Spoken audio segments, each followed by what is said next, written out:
అందరికీ నమస్కారం అండి. Welcome to Omkar Nageshwar stock market investment tips YouTube channel sir. ఇవాళ మనము మార్కెట్లు ఎలా కొనసాగాయి, తర్వాత ఇంకా అదేవిధంగా కొన్ని స్టాక్స్ గురించి కూడా మాట్లాడదాము. నిఫ్టీ, బ్యాంక్ నిఫ్టీల గురించి అనాలిసిస్ చేస్తూ మన వీడియో ఎండ్ చేద్దాం సార్. ఈరోజు నిఫ్టీ చూసుకున్నట్టయితే ఇంచుమించుగా 400 పాయింట్లు లేదా ఒక 0.3% మార్కెట్ అనేది కిందకి పడ్డం మనం చూస్తున్నాం. అయితే ఇవాల్టిలో ఇంచుమించుగా 23,300కి దగ్గరగా అయితే వచ్చింది. 23,340 అరౌండ్ 35-40 మధ్య మార్కెట్ అనేది ట్రేడ్ అవ్వడం మనం చూస్తున్నాం. అదేవిధంగా హై చూసుకుంటే 23,460 అరౌండ్ 200-230 పాయింట్లు నేనైతే gap down are gap up volatility అనేది గమనించాను. అదేవిధంగా బ్యాంక్ నిఫ్టీ కూడా మనం చూసుకున్నట్లయితే బ్యాంక్ నిఫ్టీ అయితే ఈరోజు అప్పర్ హ్యాండ్లోనే ఉంది. అంటే ఒక 400 పాయింట్లు పెరిగింది బ్యాంక్ నిఫ్టీ ఏకంగా. ఎంతండి, 50,060 దగ్గర నుండి 50,480 అరౌండ్ ఆ రేంజ్ దాకా పెరిగింది.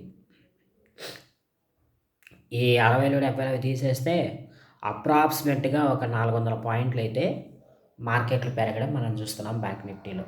అంటే వోల్టాలిటీ ఉంటుంది ఈ వీక్లో అని చెప్పాను కదండి నిన్న, అది అక్షర సత్యమైంది. ఈ వీక్లో ఒక 1 or 2 అంటే ఒక హాలిడే అయితే ఉందండి.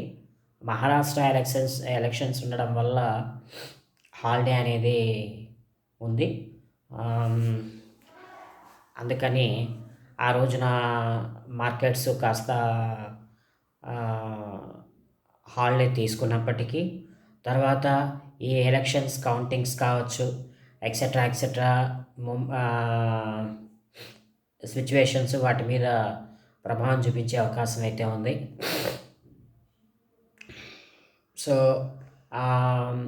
వోల్టాలిటీ అనేది ఇంకా హెవీగా ఉండే అవకాశం అయితే ఉందండి. 23,000 దిగడానికి ఎక్కువ స్కోప్ అయితే కనిపిస్తుంది.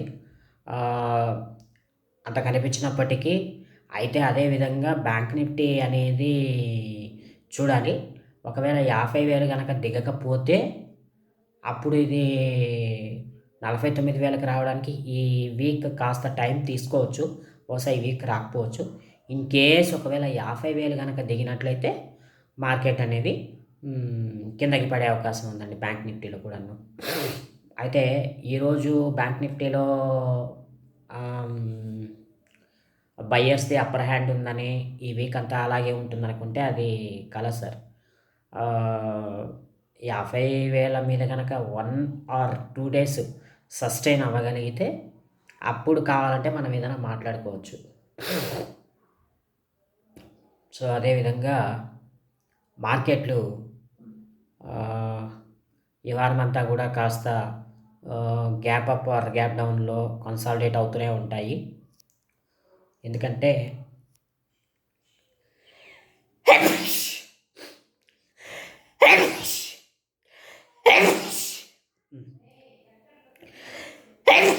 నైట్ టైమ్స్ చేస్తున్నాను కదండి వీడియో అనేది, కాబట్టి అలాంటి ఇబ్బంది అన్నమాట. సారీ ఫర్ ద డిస్టర్బెన్స్ అండి. అయితే మార్కెట్స్ అనేవి ఈ వీక్ అంతా కూడా గ్యాప్ అప్ ఆర్ గ్యాప్ డౌన్లోనే ఉండే అవకాశం అయితే ఉంది. అయితే ఇంత అమ్మిన తర్వాత, అంటే ఇంత తగ్గిన తర్వాత షార్ట్ సెల్ చేసినటువంటి వాళ్ళు ఎవరైతే ఉన్నారో Nifty, bank Nifty calls puts ఎవరైతే షార్ట్ సెల్ చేసి ఉంటారో వాళ్ళు ఖచ్చితంగా షార్ట్ కవరింగ్కి వస్తారు. అంటే కొన్ని లాట్స్ బై చేసి, అంటే షార్ట్ కవర్ చేసి వాళ్ళు ప్రాఫిట్స్ బుక్ చేసుకోవడానికి ముందుకు వస్తారు. ఆ సందర్భంగా మార్కెట్ అనేది నిఫ్టీలో 1000 పాయింట్ల దాకా, 1000 లేదా 500 పాయింట్లు పెరిగే అవకాశం అయితే ఉంది. 500 పాయింట్లు అయితే ఈజీగా పెరుగుతుంది ఈ వీక్ పెరిగితే. కన్ఫర్మేషన్ అనేది చెప్పలేము అది కూడా. సో కాబట్టి నిఫ్టీ బ్యాంక్ నిఫ్టీలో ఉన్నవైతే ఇవి. సో బ్యాంక్ నిఫ్టీ చూసుకుంటే ఒక 1000 పాయింట్ దాకా పెరిగే అవకాశం అయితే ఉంది. సో కాబట్టి నిఫ్టీ బ్యాంక్ నిఫ్టీలో ట్రేడ్ చేసే ఇంట్రాడే ట్రేడర్స్ ఎవరైతే ఉన్నారో వాళ్ళందరూ కూడా ట్రేడింగ్కి రాకపోయినా నేనేం పెద్ద సర్ప్రైజ్ అవ్వను. ఎందుకంటే ఈ రోజున ఇంత వోలటైల్గా ఉండే మార్కెట్లో అందరూ కూడా రెస్ట్ తీసుకోవడమే మంచిదంటాను నేనైతే. ట్రేడ్ చేయకపోవడమే it is one of the good idea అంటాను. సో కాబట్టి కాస్త నిఫ్టీ బ్యాంక్ నిఫ్టీలో చూసుకోవాలి. సో గ్యాస్ సెక్టార్కి సంబంధించి, ఆయిల్ సెక్టార్కి సంబంధించి స్టాక్స్ ఏవైతే అంటే ఆ కంపెనీస్ నిర్వహిస్తున్న స్టాక్స్ ఏవైతే ఉన్నాయో అవన్నీ 20-23% గ్యాప్ డౌన్లోకి రావడం ఈరోజు మనం చూస్తున్నాం. సో అదేవిధంగా అలాంటి వాటిలో మనం చూసుకున్నట్టయితే ఇంద్రప్రస్థ, మహానగర్ గ్యాసు, అదేవిధంగా గుజరాత్ గ్యాసు, సో ఇవన్నీ కూడా 20% లోయర్ సర్క్యూట్లో ఉండడం అనేది ఈరోజు మనం చూసాం.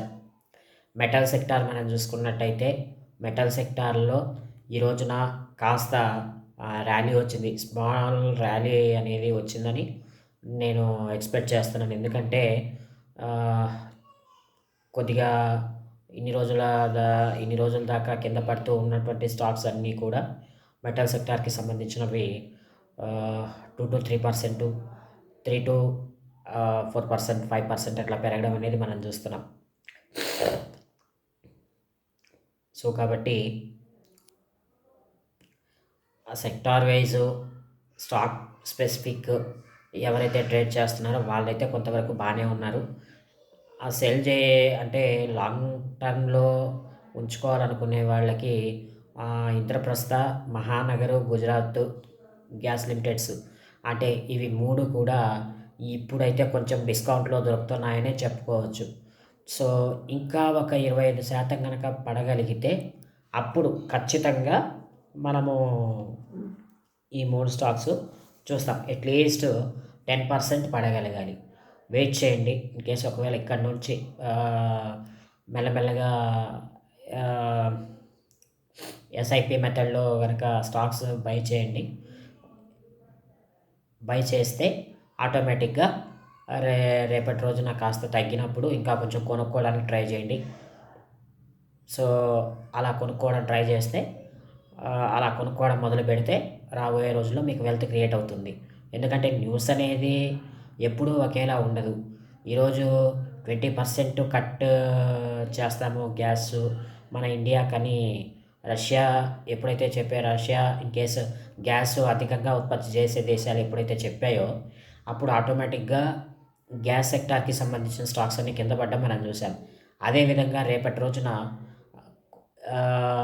వీటి మీద ఎక్సైజ్ డ్యూటీసు లేకపోతే ఇంకా ఎక్సెట్రా ఏమైనా రేట్స్ తీసివేయడం కానీ కొంచెం వీటికి అగెనిస్ట్గా కాకుండా వీటికి ఫేవరబుల్గా కనుక ఏదైనా న్యూస్ రాగలిగితే ఆటోమేటిక్గా ఇప్పుడు పడిపోయినటువంటి 25-30% ఏదైతే ఉందో అదంతా కూడా తిరిగి రిటర్న్ వెళ్ళిపోవడం అనేది మనం చూడొచ్చు.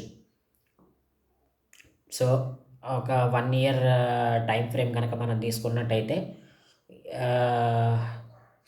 మహానగర్ గ్యాసు, ఇంద్రప్రస్థ గ్యాసు, అదేవిధంగా గుజరాత్ గ్యాస్ లిమిటెడ్ ఇవన్నీ కూడా మనకు ఒక 30-40% దాకా రిటర్న్స్ ఇచ్చే అవకాశం అయితే కనిపిస్తుంది నాకైతే.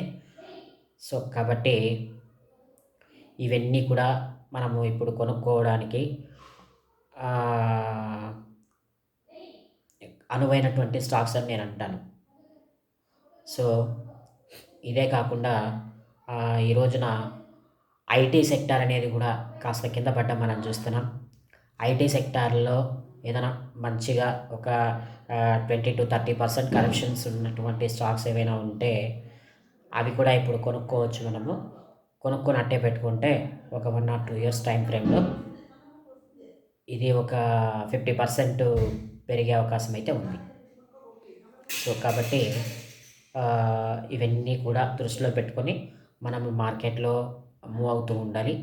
సో ఈ వీడియో కనుక మీకు నచ్చి ఉన్నట్లయితే దయచేసి నా ఛానల్ని లైక్, షేర్, కామెంట్, సబ్స్క్రైబ్ చేస్తారని ఆశిస్తున్నానండి. సో మరొక మంచి వీడియోతో మరలా తిరిగి మీ ముందుకు వస్తాను. అంతవరకు సెలవు. నమస్కారం.